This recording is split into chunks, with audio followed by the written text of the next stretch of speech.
आगे का कार्यक्रम भी करेंगे। हाँ, बाट के बाहर से आए जी, चलिए।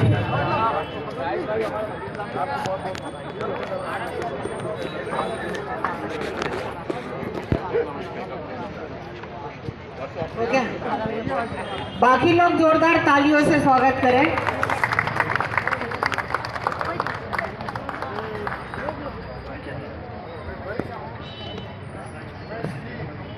आज के कार्यक्रम में मंच पर उपस्थित भारतीय जनता पार्टी के वरिष्ठ नेता, इस क्षेत्र के पड़ोस वाले क्षेत्र के पार्षद और जोन के अध्यक्ष भाई हमारे बाबूलाल यादव जी, पड़ोस के वार्ड के पार्षद हमारे भाई पप्पू विलास जी, पड़ोस के वार्ड के पार्षद भाई अरविंद वर्मा जी, हमारे भारतीय जनता पार्टी के वरिष्ठ नेता प्रेम स्रोती जी,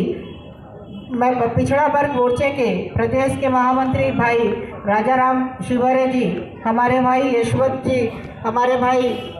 तिवारी जी, और इस क्षेत्र की जुझारू पार्षद जो घर में बैठ के कान में धीरे धीरे बोलती है ना महिलाएं, ये करवाना है, ये करवाना है, अभी भी ये बैठ के बनो ये बैठ के धीरे धीरे क्या भाव जी, वो आपको पता है 3-4 अभी हमारे यहाँ लाइट और लगवाना है, मैंने कहा अभी तुम शांत रहो मतलब धीरे से कान में बोलना कि ये समस्या है। ऐसे जुझारू पार्षद बहन स्नेहलता रघुवंशी जी और इस क्षेत्र में आए हुए वार्ड 51 के समस्त कॉलोनी के रहवासी, वाई फेस सबसे परिचय हो गया है, कई लोगों से नाम से भी परिचय है। निश्चित ही वार्ड क्रमांक, हाँ कुछ और भी रहवासी होंगे। निश्चित ही यहाँ पर सीवेज लाइन की एक बहुत बड़ी समस्या थी। समस्याएं तो बहुत सारी थी, सड़क की भी थी, पानी की भी है, सड़कों की भी है, पार्कों की भी थी और कहीं ना कहीं सौंदर्यीकरण में थी। सीवेज की लाइन की समस्या बहुत बड़ी थी और सीवेज लाइन की समस्या के साथ में एक समस्या और भी थी कि एक कॉलोनी वाले ने कॉलोनी बनाई, उसने उठा के सीवेज नेटवर्क दूसरी कॉलोनी के सीवेज की पाइपलाइन में जोड़ दिया। लेआउट जहाँ जा रहा, हमको ये विचार करना पड़ेगा कि कैसे समस्या का समाधान हो। और आपको बताना चाहती हूँ, कहते हैं जो कहावत है कि जो कुछ करना चाहता है भगवान उसका साथ देता है। और यही कारण है कि जब मैं आपको एक किस्सा सुनाना चाहती हूँ, जब 2004 में मैं पार्षद थी, वार्ड क्रमांक 64 से हम चुनाव लड़े और वार्ड क्रमांक 64 इतना बड़ा वार्ड था, लगभग 15-20 किलोमीटर में वो वार्ड फैला हुआ था और उस समय में 2004 में 35,000 वोट थे। उसके बाद में वहाँ पर सड़कें ऐसी थी कि हमारे पास उस ज़माने में मारुति कार थी, तो हमारी मारुति जब जाती थी तो यदि दूसरी कॉलोनी में सड़क पर जाना है तो मारुति गड्ढे में चली जाती थी,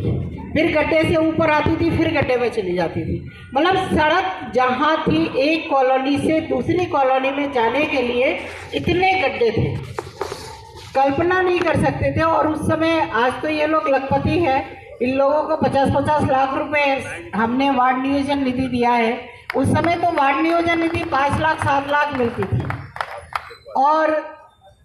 सांसद भी भारतीय जनता पार्टी के थे, जोशी जी थे, तो सांसद जी को भी एक लिमिटेड राशि मिलती थी, तो वो भी विधायक जी के माध्यम से कि कितने इनके वार्ड हैं उतने वार्डों के हिसाब से राशि मिल जाती थी। मतलब यदि पूरे साल का आंकड़ा लगाए तो 10 लाख का भी आंकड़ा नहीं होता था कि 10 लाख से भी हम विकास कार्य करवा सकेंगे, लेकिन चिंता रहती थी कैसे काम करवाएंगे, कैसे काम करवाएंगे, विचार करते रहते थे और योजनाओं को देखते रहते थे। और एक दिल्ली से योजना आई JNURM, और जैसे ही वो योजना आई और हमने पढ़ा, और उस समय महापौर सुनील सूद साहब थे, तो DPR जब बनने लगा तो फिर उन अधिकारियों के साथ बैठ के कुछ लोगों से व्यवहार कुशल बात करके, कुछ लोगों से जिस भाषा में बात कर सकते हैं कि कम से कम वार्ड क्रमांक 64 का इतना एरिया शामिल कर लो। आप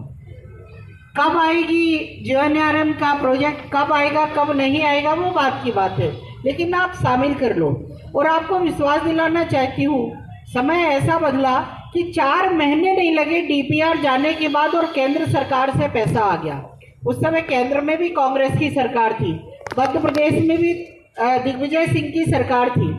लेकिन पैसा आ गया। और आने के बाद जब डीपीआर देखा तो हमने बड़ी राहत की सांस ली कि हमारे उधर की जितनी कॉलोनियां हमने चाहिए थी वो सारी कॉलोनियां जुड़ गई, क्योंकि उस प्रोजेक्ट का नाम ही उन्होंने चेंज कर दिया और उन्होंने यही चेंज करा कि अवैध कॉलोनी जिन वार्डों में है उनमें ये प्रोजेक्ट आएगा। तो हमारे वार्ड में लगभग 35-36 कॉलोनियां थी। काम प्रोजेक्ट आया, काम